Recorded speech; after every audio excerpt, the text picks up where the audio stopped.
Good morning guys. So ayan, ang topic natin ngayon ay kung ano yung magandang klase ng pag-breeding sa ating mga alagang manok. Kung ano ba yung maganda, kung yung battery cage na tinatawag or yung natural. Natural guys, yung nakalpas ng inahin. Battery cage, yung nakakulong lang yung mga inahin mo. Yun ang battery cage. Yeah. So ayan, bigyan ko kayo ng mga tips. Sa pagpaparami ng manok, advisable siguro dyan yung sa tingin ko battery cage, kasi mabilis magparami dun eh. Ang isang inahin may itlog ng marami, di gaya pag sa natural 12-13 ganun lang ang itlogan kadalasan. Di gaya pag sa umiitlog ng mahigit 20, minsan nga 40 pa sa battery cage. Pero para sa akin ang mas maganda is yung natural. Alam niyo ba kung bakit guys?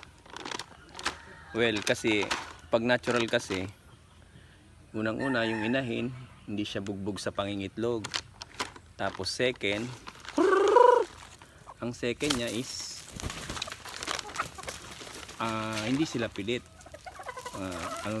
Ano bang ibig ko sabihin sa pilit na sinasabi ko? Ibig sabihin, kung saan nila gustong tandang, dun sila malayang nakakapagpa-kasta or nagpapalahi. Yan.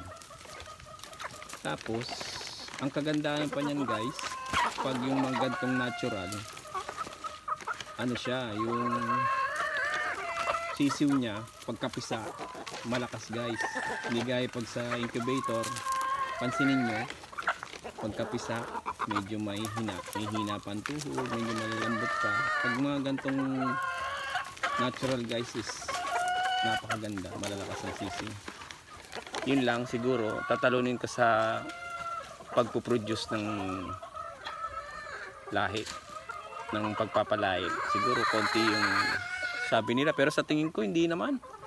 Basta ang tekniko kasi dito, pag gusto mo ng marami kang mapalahi, di dagdagan mo yung inahin mo.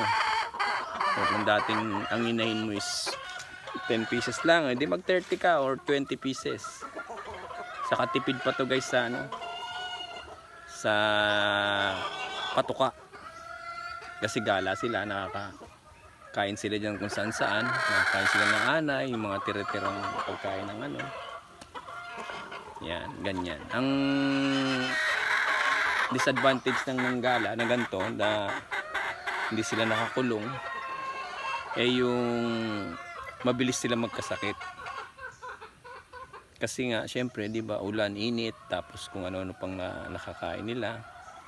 Pero kung i-monitor mo naman sila, pag nakita mo nang may sakit na, kulong mo na sila, tapos painumin ng gamot, tapos pag magaling, alpasan mo na naman sila. Pero itong mga inahin ko na to guys, pinupurga ko to bago ko sila pakawalan dyan sa range, dito sa bakuran ko.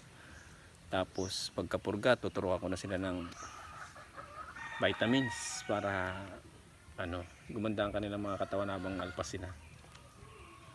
Saka iba ang guys, ibang alpas talaga guys sa battery cage. Mas maganda talaga sa tingin ko. Saka ibang sisiw nila malakas eh. Ang problema lang din yung isa pang problema sa gantong naman, yung hindi mo mabantayan yung lahi.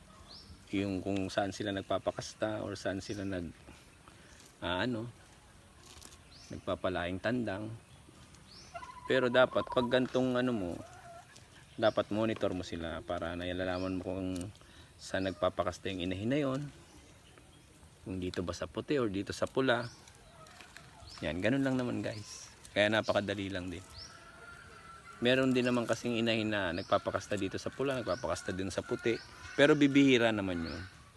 Usually halos yung mga inahin ko dito kung saan sila nagpapakasta, dun lang sila. Kasi parang tipo-tipo rin yan sila guys.